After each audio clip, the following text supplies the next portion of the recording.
Allahu Allahu Allahu Allah Allahu Allahu Allahu Allah.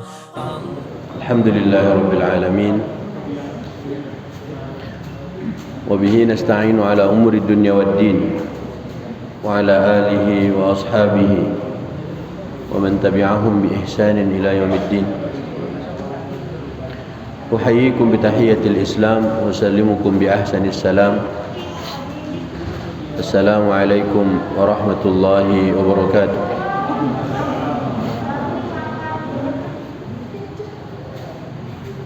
Syukran. Rabbi shrah li sadri wa yassir li amri wahlul 'uqdatam min lisani yafqahu qawli. Subhanaka la ilma lana illa ma 'allamtana innaka antal alimul hakim. Allahumma anfa'na bima 'allamtana wa 'allimna ma yanfa'una wa zidna ilma. Allahumma inna na'udzu bika min 'ilmin la yanfa' wa min qalbin la yakhsha' wa min nafsin la tashba' wa min du'ain la yusma'. Allahumma ati nufusana taqwaha wa zakkiha anta khairu man zakkaha anta waliyuha wa maulaha la ilaha illa ant. Ikhwati fid din, para hadirin jamaah salat maghrib Masjid At-Taqwa yang dimuliakan Allah Subhanahu wa taala. Alhamdulillah, kita malam ini dipertemukan oleh Allah Subhanahu wa taala sebelum Ramadan. Tersisa bulan Ramadan hanya beberapa hari lagi, kurang lebih 67 hari. Berarti persiapan kita untuk Ramadan harusnya kita fikirkan matang sekarang. Karena Ramadan adalah syahrun mubarak. Syahrun mubarak, bulan yang penuh dengan keberkahan. Keberkahan itu tidak dapat kita hitung dengan ilmu matematika kita. Mungkin banyak orang yang duitnya banyak, tapi saat pandemi dia rasa kurang terus. Karena dia tidak mengenal Allah ataupun jauh dari Allah Subhanahu wa taala. Ada orang yang duitnya mungkin lebih sedikit, bahkan miskin kategorinya, tapi biarpun pandemi dia tetap bisa berinfak, kalbunya merasakan tenang karena ada Allah di dalam dadanya. Makanya nikmat iman, nikmat Islam yang Allah berikan untuk kita cuma-cuma. Kita tidak pernah minta Islam, tapi Allah kasih untuk kita. Allah beri petunjuk Islam, hidayah Islam kepada kita. Di masa pandemi walaupun sudah hampir 1 tahun, kita masih bisa bertahan. Kita tetap masih membaca Al-Quran. Bahkan mungkin pekerjaan kita gajinya dipotong, income kita berkurang, tapi kita tidak pernah melupakan Allah. Kita datang ke rumah Allah Subhanahu wa taala. Maka nikmat-nikmat seperti ini kita syukuri. Arti dari syukur adalah menggunakan fasilitas yang Allah berikan dalam rangka untuk mentaati Allah Subhanahu wa taala. Allah berikan kita tangan, kita gunakan untuk memegang mushaf, membantu orang tua mencari nafkah. Allah berikan kita kaki, kita melangkahkan kaki ke masjid. Kita pergi mendatangi majlis ilmu. Allah berikan kita mata, kita gunakan untuk membaca Al-Quranul Karim. Kita gunakan untuk melihat hal-hal yang dihalalkan oleh Allah Subhanahu wa taala. Dan semua nikmat yang Allah berikan, dan itu sesungguhnya adalah titipan. Inna lillah, sesungguhnya kita milik Allah. Wa inna ilaihi raji'un, dan kepada Allah lah kita akan dikembalikan. Allah berfirman dalam surat Yasin, yang hampir semua para ayah hari ini hafal surat Yasin. A'udzubillahi minasyaitonir rajim. Al-yawma nakhtimu ala afwahihim wa tukallimuna aydihim wa tashhadu arjuluhum bima kanu yaksibun. Kata Allah, nanti di hari kiamat kami kunci, kami tutup mulut-mulut mereka. Wa tukallimuna aydihim, tangan-tangan mereka akan berbicara. Tangan kita akan berbicara. Mungkin Abah Ustaz Abu Jibril tangannya akan berbicara, pernah menulis di papan tulis mengajar jemaahnya, pernah menulis buku yang buku-buku beliau banyak manfaat untuk orang banyak. Tapi tangan kita untuk apa nantinya? Akan bersaksi apa dia besok? Tangan Abah mungkin akan bersaksi mencarikan nafkah untuk keluarganya. Tapi tangan kita belum tahu kita nanti nasibnya seperti apa. Wa tukallimuna aydihim wa tashhadu arjuluhum. Sementara kaki Abah akan bersaksi betapa beliau selama beliau masih sehat, beliau akan melangkahkan kaki ke masjid. Maka di antara pesan Abah untuk anak-anaknya, khususnya yang laki-laki, agar jangan pernah tinggalkan salat jemaah. Abah kita lihat dulu di antara orang yang kalau salat jemaah beliau nomor 1. Ya. Dalam keadaan safar ataupun dalam keadaan tidak safar, beliau akan coba hadir salat jemaah. Bahkan beliaulah imamnya. Maka Abah di antara yang oleh Allah Subhanahu wa taala dihadirkan untuk kita semuanya. Abah juga pernah di Masjid At-Taqwa ini dan di beberapa masjid di sekitar Pamulang. Dan mungkin banyak yang bersaksi tentang kebaikan Abah. Tapi Abah yang sudah oleh Allah dipanggil duluan sebelum kita di usianya yang 63 tahun. Semoga Allah terima amal salihnya. Tetapi amal jariahnya pun pasti banyak. Ilmu yang bermanfaat yang beliau ajarkan pada murid-muridnya. Betapa banyak wanita di sekitar Pamulang ini memakai hijab, jilbab yang besar. Hampir semua mengatakan itu awalnya dakwah dari Abah. Betapa dulu Pamulang jarang sekali orang-orang yang memakai cadar, tapi hari ini sangat mudah kita menemukan itu. Dan hampir banyak jamaah-jamaah di pengajian sekitar Pamulang merasa dakwah yang Abah lakukan pertama kali, di samping Abah berbicara jihad, Abah juga yang menyampaikan kepada para ummahat agar menutup auratnya, menggunakan jilbab menutupi auratnya. Bahkan kalau bisa sampai melabuhkan jilbabnya, memanjangkan jilbabnya. Dan alhamdulillah itu diantara yang akan bersaksi, akan menjadi saksi untuk Abah besok. Maka Allah Subhanahu wa taala memanggil Abah di usianya 63 tahun. Dan Israfil sangat ingat Abah itu dari dulu ingin sekali mati syahid. Mengapa mati syahid diinginkan oleh Abah? Karena Rasulullah SAW bersabda, orang yang mati syahid itu ketika dia mati, dia ingin dihidupkan kembali, kemudian dimatikan lagi, kemudian dihidupkan lagi sampai 10 kali. Mengapa? Karena melihat kemuliaannya orang mati syahid. Kita mungkin tidak ada yang ingin mati, atau bahkan cukuplah sekali saja mati. Tapi Rasulullah menyampaikan pada kita, orang yang mati syahid itu ingin mati, dihidupkan lagi, mati lagi, dihidupkan lagi sampai 10 kali. Kenapa? Di antara yang disabdakan oleh Rasulullah SAW ada 7 keistimewaannya orang yang mati syahid. Maka Abah beliau sejak mudanya beliau meninggalkan Lombok bersama bertiga, abangnya, Abah dan adiknya, merantau ke Yogyakarta. Saat di Yogyakarta, Abah pun tinggalnya di masjid. Dan itu cerita yang sering kami dengar. Abangnya di masjid, Abah di masjid, dan adiknya pun di masjid. Tapi Masya Allah, ternyata itu yang dilakukan saat mudanya sampai tuanya, melazimi masjid. Kenapa masjid? Karena masjid adalah rumah Allah, bukan rumah presiden, bukan rumah siapapun. Tapi masjid adalah rumah Allah. Allah katakan wa annal masajida lillah. Masjid itu milik Allah, masjid itu untuk Allah. Maka berada di masjid sesungguhnya kita sedang berada di dekat Allah Subhanahu wa taala, karena Dia yang tuan rumahnya.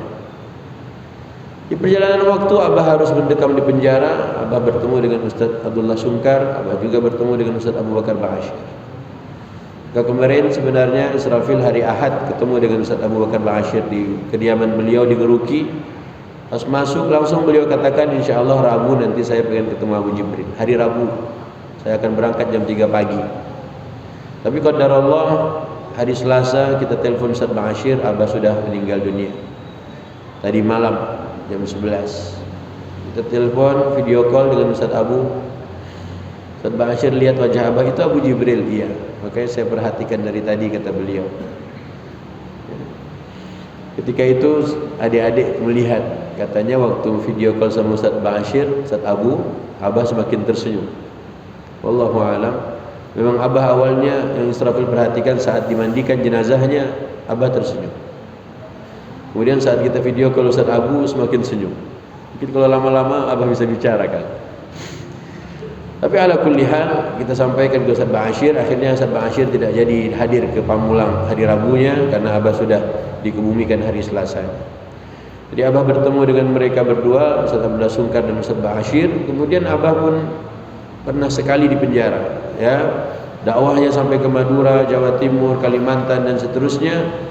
Sampai suatu saat Abah harus berangkat hijrah. Ya, Abah berhijrah ke Malaysia duluan sebelum Umi.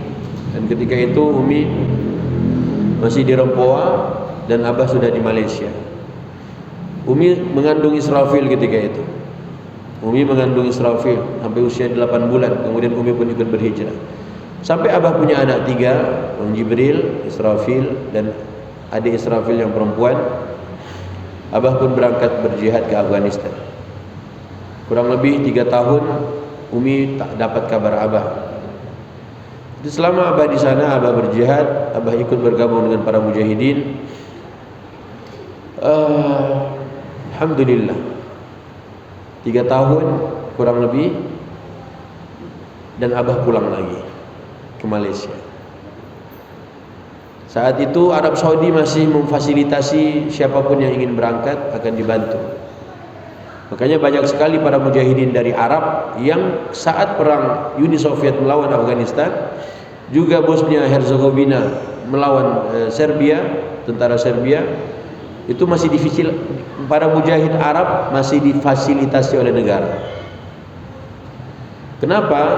Karena tadi, ya, memang kaum muslimin saat itu benar-benar sedang ditindas. Ya, di akhir tahun 80-an, ya, 85 sampai 89, kemudian lanjut 90-an di Bosnia. Tapi mengapa belakangan ini kita melihat negara-negara Arab tidak memfasilitasi itu? Karena Israfil waktu di Arab Saudi dulu mendengar cerita langsung dari orang-orang di sana. Karena mujahidin-mujahidin yang pulang dari Afghanistan, yang pulang dari medan jihad, malah pemerintahan negerinya sendiri dihajar, dihantam juga, dikritik juga. Dari situ penguasa Arab atau pemerintahan Arab Saudi belajar. Padahal dulu keberangkatan mereka ke Afghanistan, berangkatnya para mujahidin Arab ke Bosnia melawan para penjajah, juga melawan orang-orang zalim, itu difasilitasi negara. Tapi kok malah ketika pulang mereka justru menghantam penguasanya sendiri, menuduh dengan penguasa zalim dan seterusnya. Ala kulli hal itu sedikit cerita. Tapi Abah pulang ke Malaysia. Ketika Abah pulang, Abah pun menulis buku Lelaki Saleh.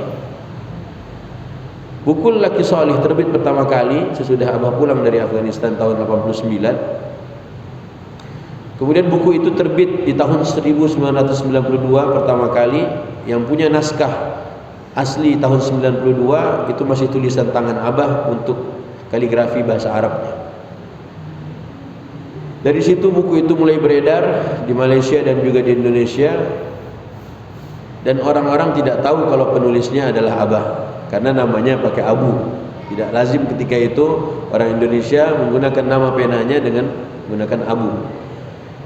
Kemudian sampailah kami pulang ke Indonesia lagi, orang-orang kaget. Ternyata penulis buku Laki Soleh, Abu Jibril, itu adalah orang Indonesia. Dan alhamdulillah buku itu sampai hari ini masih ada yang mau menerbitkan dari Yogyakarta. Tapi siapa yang penasaran maka silahkan baca buku itu, Karakteristik Laki Soleh. Hari ini judulnya demikian, padahal dulu Laki Soleh saja 500 sekian halaman. Itu semua buah pikiran Abah dari Afghanistan, pulang dari jihad beliau. Jadi keinginan mati syahid itu sangat luar biasa. Kemudian Abah ikut lagi perang ke Moro, Afghanistan, Filipina. Ya. Kemudian Abah ikut lagi jihad di Ambon. Sesudah jihad Ambon, Abah dipenjara oleh pemerintah Malaysia, juga pemerintah Indonesia, dan itulah penjara Abah yang ke-5 atau 6 kalinya. Karena Abah keluar masuk penjara, berangkat ke medan jihad, 3 medan jihad Abah datangin, tapi Abah masih kembali dan Abah masih pingin mati syahid. Terakhir sesudah Abah memberangkatkan putra ke-6-nya Ridwan ke Suriah, dan Ridwan mati syahid, Abah semakin ingin mati syahid. Kemudian sampai ada cerita kabar duka dari Rohingya ketika itu, Abah kepingin sekali berangkat ke Rohingya, dan Abah masih sehat.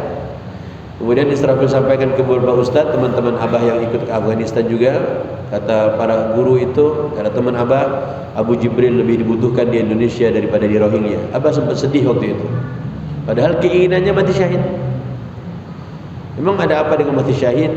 Silahkan dibaca buku Abah, nanti Israfil sampaikan beberapa hadis. Kemudian qadarullah, Abah pun sakit. Nah, ketika Abah sakit, Israfil ingat sekali itu. Kata Abah, jangan sampai foto Abah sakit tersebar. Kenapa emangnya, Bah? Agar supaya orang Syiah enggak tahu Abah sakit. Karena silakan aja bapak-bapak buka di Google Abu Jibril melawan Syiah ataupun koma Syiah. Itu sangat banyak sekali acara-acara besar Syiah digagalkan oleh Abah. Apalagi yang sekitar di Smesko, di gedung ASBSD, kemudian di mana lagi itu? Di Jakarta itu paling banyak. Jadi Abah pernah bertuju sama ditemani Laskar menggagalkan itu acara besar Syiah. Makanya Abah pesan ke anak-anaknya kemarin waktu itu, foto Abah sakit jangan sampai beredar. Ketahuan sama Syiah, senang mereka nanti.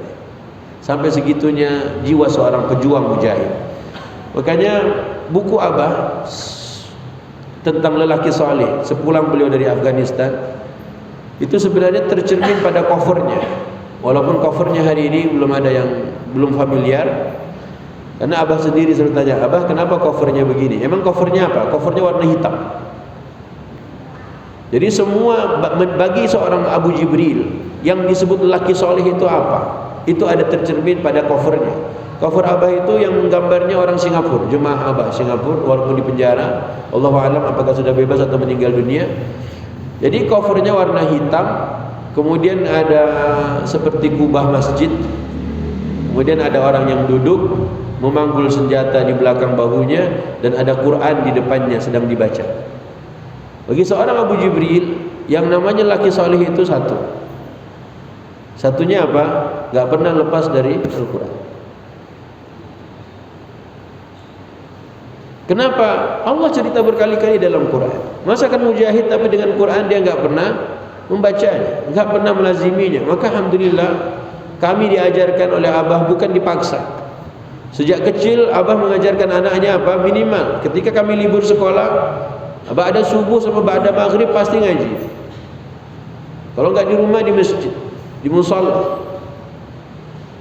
Kemudian waktu Ramadan, walaupun orang enggak mau baca Quran di rumahnya, Abah akan baca Quran di ruang depan yang bapak-bapak mungkin sering datang waktu itu. Dia akan baca sekuat-kuat yang dia bisa, ataupun yang penting terdengar sampai ke belakang.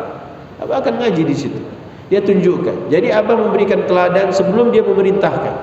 Abah tak bilang yuk ngaji, enggak. Abah duluan baca. Maka nanti Umi baca di kamar, ada lagi adik-adik yang baca di kamarnya, dan begitulah Ustaz Abu Jibril. Jadi nomor satu yang namanya laki soleh itu adalah bagaimana interaksi dengan Quran. Yang kedua, bagaimana sholat tahajudnya. Makanya covernya dibikin hitam dan ada kubah masjid di situ. Itu menunjukkan apa? Qiyamul lailnya. Dan yang ketiga, ada senjata yang dipanggulnya, harus berjihad. Itu secara ringkas yang diinginkan oleh seorang Abu Jibril dari buku yang setebal 500-an halaman waktu itu. Itulah ciri laki saleh. Dan kalau kita mau bongkar ayatnya, banyak sekali ternyata ayat-ayat menuju Al-Hujurat diantaranya, An-Nur juga diantaranya, dan banyak lagi cerita tentang bagaimana interaksi lelaki yang saleh itu dengan Quran, bagaimana interaksi lelaki saleh itu dengan Qiyamul Lail, bagaimana interaksi laki-laki dengan yang namanya jihad melawan musuh. Makanya Rasulullah SAW diperintahkan oleh Allah untuk memberikan motivasi, mengobarkan semangat perang, bukan jihad. Maka di Al-Anfal kata Allah, ya ayuhan nabiyyu harridil mu'minina 'alal qital. Nabi saja disuruh oleh Allah kobarkan semangat perang, bukan jihad. Apa bedanya jihad dengan perang? Kalau jihad itu masih bisa ditafsirkan dengan kata-kata yang lain. Jihad melawan korupsi, jihad melawan apa lagi? Hawa nafsu. Tapi kalau perang kan tidak bisa lagi. Makanya ada tips oleh para ulama disebutkan, jika kata jihad di dalam Quran sesudahnya ada kata fi sabilillah, di jalan Allah, maka artinya pasti perang. Tapi kalau kata jihad yang sesudahnya tidak ada kata sabilillah, di jalan Allah, maka itu masih bisa diartikan selain peperangan. Tapi ayat oleh Allah di Al-Anfal, buka suratul Anfalnya, ya ayyuhan nabiyyu harridil mu'minina 'alal qital. Wahai Nabi, berarti Nabi Muhammad SAW, berikanlah apa? Kobarkanlah semangat orang-orang beriman untuk perang. Ayat keberapa? 65. Kata Allah, al-qital, harridil mu'minina 'alal qital. Kobarkan semangat itu. Jadi semangat peperangan itu harus ada. Melawan siapa? Musuh Allah. Siapapun yang memusuhi Allah, kita harus punya semangat untuk melawannya. Kenapa? Nabi disuruh oleh Allah. Walaupun Al-Anfal turunnya di kota Madinah, di antara surat yang terakhir turun bersama dengan At-Taubah, maka kita harus mengerti ada perintah kobarkan semangat perang. Dari sinilah Israfil mengerti orang yang selesai mengajinya, orang yang baca Al-Quran pasti cinta dengan yang namanya perang. Bukan berarti kita melawan orang, membunuh orang tanpa alasan. Ada alasannya pasti, ada syurutnya, ada syaratnya. Tapi oleh Allah, bukan Allah katakan bunuhlah mereka dulu, tapi beri kobarkan semangat perangnya. Melawan siapa? Musuh Allah. Kalau kita belajar Quran, mengaji, tapi tak sedikit pun punya semangat untuk perang, maka Allahu alam kitab suci mana yang dibacanya. Begitu bunyi ayatnya. Siapa mau baca terjemahannya? Silahkan. Ya ayyuhan nabiyyu harridil mu'minina 'alal qital. Ayat 65 suratul Anfal. Bacakan terjemahnya. Wahai Nabi, kobarkanlah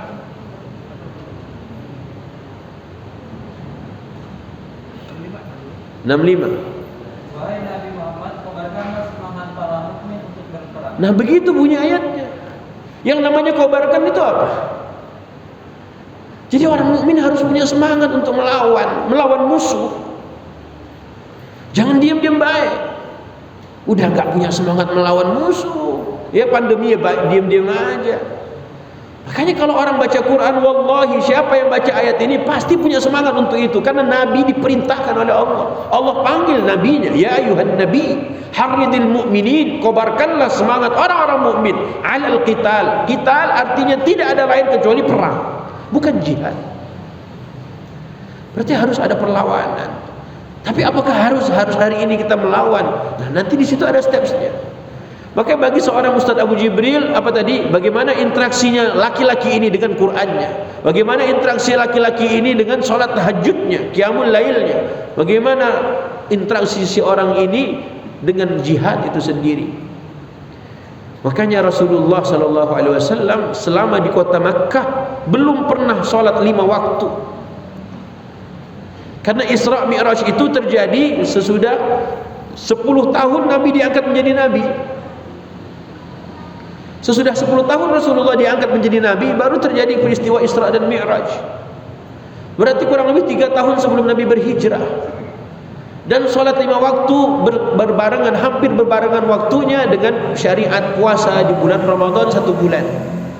Berarti Rasulullah baru melaksanakan sholat 5 waktu di Madinah dan berpuasa Ramadan 1 bulan di Madinah, belum di Mekah. Terus di Mekah Nabi ngapain? Sesudah ayat Iqra diturunkan oleh Allah 5 ayat, 3 tahun sesudahnya menurut yang disebut oleh Al-Barzanji, atau 30 bulan sesudahnya, baru oleh Allah diturunkan 2, ya ayyuhal muddathir dan ya ayyuhal muzammil. Ya ayyuhal muddathir dan ya ayyuhal muzammil, wahai yang berselimut. Maka Ustaz Farid Uqbah menukil kata-kata Syekh Raisuni, kata beliau, ya ayyuhal muddathir qum fa'anzir.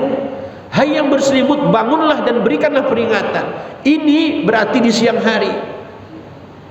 Ngapain dia berdakwah, mengajak orang-orang untuk apa? Supaya ngerti tentang Quran. Jadi qiyamun nahar. Kemudian ya ayyuhal muzammil, wahai yang berselimut, qumil laila illa qalilan. Dan ini qiyamul lail. Ada dua qiyam.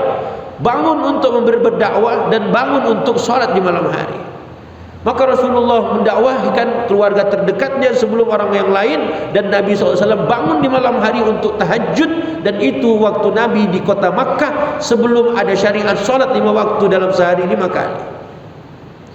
Berarti Rasulullah terbentuk karakternya sebelum salat 5 waktunya didahulukan oleh Allah salat malamnya. Maka bagi seorang abah, Ustaz Abu Muhammad Jibril, laki-laki yang salih itu adalah bagaimana dia dengan qiyamul lailnya. Karena Nabi tidak mungkin salat malam kalau belum ada wahyu. Makanya Qur'annya, kemudian apa? Yang kedua qiyamul lailnya, baru nanti yang ketiga jihadnya. Baru laki salih itu. Kalau cuma 2 doang, berarti dia dapat yang ketiga. Mungkin dia belum faham tentang apa keistimewaan orang yang mati syahid. Yang kata Rasulullah sampai-sampai dia ingin 10 kali lagi dihidupkan oleh Allah, kemudian dimatikan.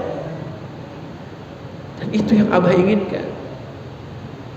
Abah tidak melulu berbicara jihad, tapi Abah menyampaikan urusan fikih. Berkali-kali Abah menghatamkan kitab Riyadhus Shalihin di Masjid Munawwarah. Abah sendiri yang membacakannya kepada jemaah setiap habis salat. Abah juga yang mengajarkan kitab sifat salat Nabi di Masjid Al-Munawwarah. Riyadhus Shalihin kalau tidak salah Israfil, Abah sempat menghatamkannya 3 kali di Masjid Munawwarah itu. Dan sekarang dilanjutkan oleh Ustaz Ilyas sudah zuhur. Itu sunnah yang baik. Jika kita mau bacakan, bacakan setiap hari. 1 hari 1 hadis kepada jamaah. Dan Abah inginkan tadi. Makanya lihat Quran kita. Gimana kita dengan Quran? Padahal Quran dapat membuat kita tenang walaupun kita saat pandemi. Tapi qiyamul lail jangan kita lupakan. Adik-adikku yang dimuliakan Allah, ingat Rasulullah dibentuk karakternya oleh Allah bukan dengan salat 5 waktunya dulu, tapi dengan qiyamul lailnya. Mengapa? Coba bayangkan, anak kita sejak lahir Rasulullah tak pernah katakan ajarkanlah anakmu yang baru dilahirkan supaya dia salat, tidak. Tapi justru hadis yang Nabi sebutkan adalah muru auladakum bis salati wa hum abna'u 7 sinin. Perintahkan anakmu untuk melaksanakan salat di usianya 7 tahun. Usianya berapa? 7 tahun. Berarti perintah pertama kali salat di zaman itu adalah ketika anak umur 7 tahun. Terus sebelum 7 tahun dia ngapain? Lihat bagaimana sahabat-sahabat junior di kota Madinah. 1. Abdullah bin Umar. Abdullah bin Umar putranya Umar bin Khattab, termasuk sahabat junior di kota Madinah. Kata beliau, aku melihat Rasulullah seringkali sesudah habis subuhnya, beliau balik badan melihat ke jamaahnya. Beliau tanya, siapa yang tadi malam bermimpi? Siapa yang tadi malam ada mimpi? Maka mimpi yang bisa ditakwilkan diantaranya adalah mimpi sebelum subuh. Itu bisa ditakwilkan. Kalau mimpi habis pulang dari mall, habis pulang dari toko perabotan yang bagus, itu tidak bisa ditakwilkan. Itu ke bawah mimpi gara-gara nggak ada duit mau belanja. Tapi mimpi sebelum subuh dapat ditakwilkan. Kata Abdullah bin Umar, dia punya cita-cita. Ini anak muda ini. Dia bilang, semoga aku nanti malam punya mimpi, biar supaya besok pagi aku tanyakan pada Nabi. Kebayang deh, anak muda gara-gara lihat bapak-bapak dia iri di situ. Kok bapak ini ngomong, ya Rasulullah tadi malam saya mimpi begini-begini, ditakwilkan oleh Nabi SAW. Abdullah bin Umar kan masih muda. Akhirnya dia bilang, dia berdoa malam harinya, ya Allah biar nanti malam ku mimpi. Ternyata malam harinya dalam hadis yang panjang, dia mimpi ada api mengelilinginya dan seterusnya. Tapi dia mau ngomong ke Nabi, dia malu. Akhirnya dia ngomong ke istrinya Nabi yang juga kakaknya. Siapa? Hafsah. Hafsah. Dia bilang ke Hafsah, Kak, tadi malam aku mimpi. Sebenarnya aku pengen tanya ke Nabi, tapi aku malu. Akhirnya dia ceritakan pada kakaknya. Kakaknya ceritakan pada suaminya, Rasulullah SAW. Kemudian Rasulullah SAW bersabda, kata Rasulullah kepada Abdullah bin Umar, ni'mar rajul Abdullah, sebaik-baik laki-laki Abdullah, lau qama minal laili, sekiranya dia bangun salat malam, Kata Abdullah, sesudah diceritakan mimpinya, kemudian Rasulullah bersabda, sebaik-baik cowok adalah Abdullah jika dia bangun di malam hari solat tahajud. Kata Abdullah, sesudah Nabi bersabda demikian, aku tidak pernah tinggalkan tahajudku sampai akhir hayat. Anak muda. Berarti anak muda nomor satu apa? Bagaimana dia dengan tahajudnya, qiyamul lailnya. Yang kedua, Abdullah bin Abbas, bittu inda khalati Maimunah, aku nginap di rumah tanteku Maimunah. Rasul sallallahu alaihi wasallam saat sebelum tidur beliau bercengkrama bercerita dengan istrinya. Di antara hadis yang oleh Ibnu Utsaimin disebutkan, di antara sunnah Nabi adalah ngobrol sama istri sebelum tidur. Kemudian dilanjutkan oleh Ibnu Abbas, Rasulullah bangun di malam hari, kemudian Rasulullah membaca ayat terakhir surat Ali Imran 11 ayat itu, kemudian Rasulullah SAW salat. Ketika Rasulullah SAW salat tahajud, Abdullah bin Abbas ini, beliaulah yang mengambilkan tempat bejana wudunya Rasulullah SAW. Lihat, anak umur 8 tahun ngambilin tempat wudunya Nabi SAW. Umur 8 tahun. Kemudian Abdullah dia salat bersama Nabi. Nabi selesaikan surat Al-Baqarah, An-Nisa dan Ali Imran. Rasulullah SAW di sebelahnya ada anak muda umur 8 tahun salat qiyamul lail Al-Baqarah, An-Nisa, Ali Imran. Cukup 2 hadis ini. Berarti sebelum anak itu disuruh untuk sholat 5 waktu di usianya 7 tahun, mereka sudah kenal duluan apa? Sholat tahajud di malam hari.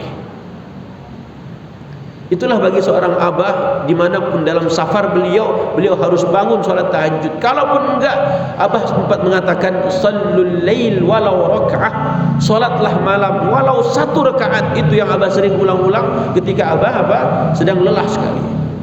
Oke, Israfil juga pernah menemani abah, Ustaz Ba'asyir bersamanya. Ustaz Ba'asyir pun sama, orang yang tidak pernah meninggalkan tahajudnya dalam safar juga hadarnya.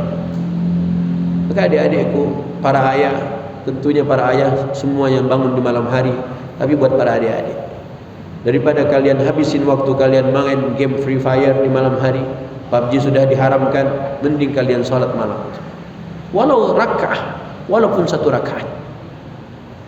Itu buktinya. Siapa yang tidak mengenal Abdullah bin Umar? Siapa yang tidak mengenal Abdullah bin Abbas? Mereka berdua terdidik di dalam lingkungan keluarga Nabi SAW dengan sholat tahajudnya sebelum sholat 5 waktunya. Maka Rasulullah dididik dulu oleh Allah, qumil lail illa qalilan, bangunlah di malam hari walaupun sebentar. Sebentar itu berapa lama? Nisfahu, separuh malam. Maka benar kata Ibnu Abbas, Rasulullah Al-Baqarah selesai, An-Nisa khatam, Ali Imran pun dibaca Nabi semalaman. Kok bisa anak seperti itu? Apakah tiba-tiba ujuk-ujuk langsung di usia 7-8 tahun langsung salat tahajud bisa selama itu? Kan enggak. Makanya kenapa tidak anak-anak saat dia bangun jam 12 malam, bangun setengah 2 di malam hari waktu dia masih bayi, kenapa tak dibiasakan untuk dia melihat ayahnya sedang tahajud juga? Wahai calon ayah, coba perhatikan. Jika anak kecil yang dibawa ke masjid di usianya masih belum baligh, ketika melihat ayahnya ruku, dia ikut ruku. Ketika melihat ayahnya sujud, dia tiduran di lantai. Kenapa tak dididik dari rumahnya, dari usia 0 sampai 7 tahunnya?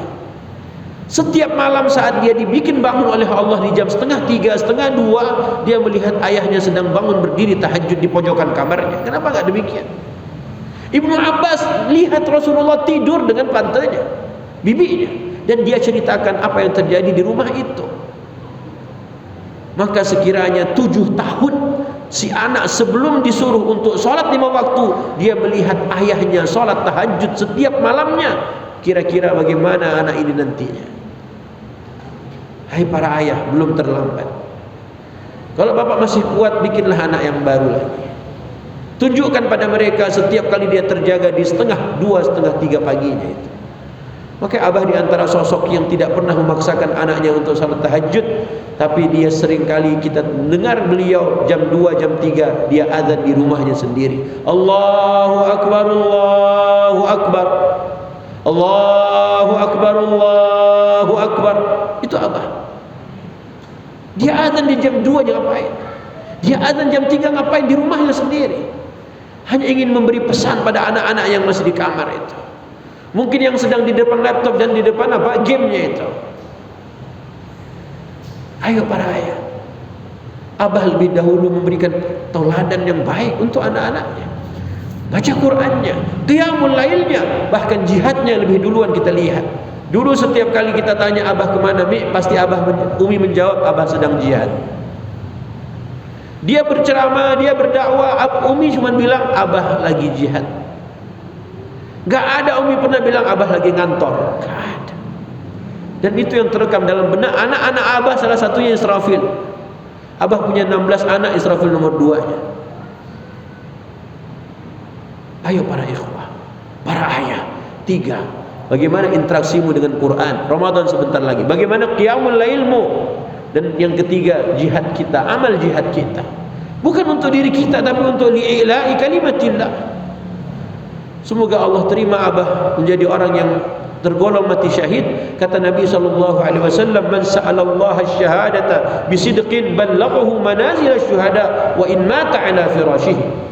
Siapa dia orang yang sungguh-sungguh jujur dalam meminta mati syahid di jalan Allah, Allah akan sampaikan orang itu ke derajat orang yang mati syahid. Wa in mata ala firashihi, walaupun dia mati di atas kasurnya. Dan itu yang terjadi oleh Khalid bin Walid. Sempat beliau agak sedih, 70 sayatan pedang, 70 lebih peperangan diikuti oleh Khalid, tapi beliau tetap mati di atas kasurnya. Mengingat hadis Nabi, dia sedikit terhibur. Khalid bin Walid. Makanya abah waktu sakit di Pondok Indah, setiap jam 2, jam 3 abah sering sesak nafas. Setelah bertanya, emang abah kenapa? Kata abah melihat ada yang mencekik, abah merasakan ada yang nindih abah, jadi sesak nafas waktu itu. Kata Umi, semua kumpulkan adik-adik di jam 2 pagi, semuanya suruh datang ke rumah sakit. Saya bilang, Mi, abah nggak mati sekarang, abah masih 61 tahun. Ya matinya nanti 2 tahun lagi, di 63 insya Allah. Dan alhamdulillah abah mati 63 tahun. Kenapa Islam hibur Umi?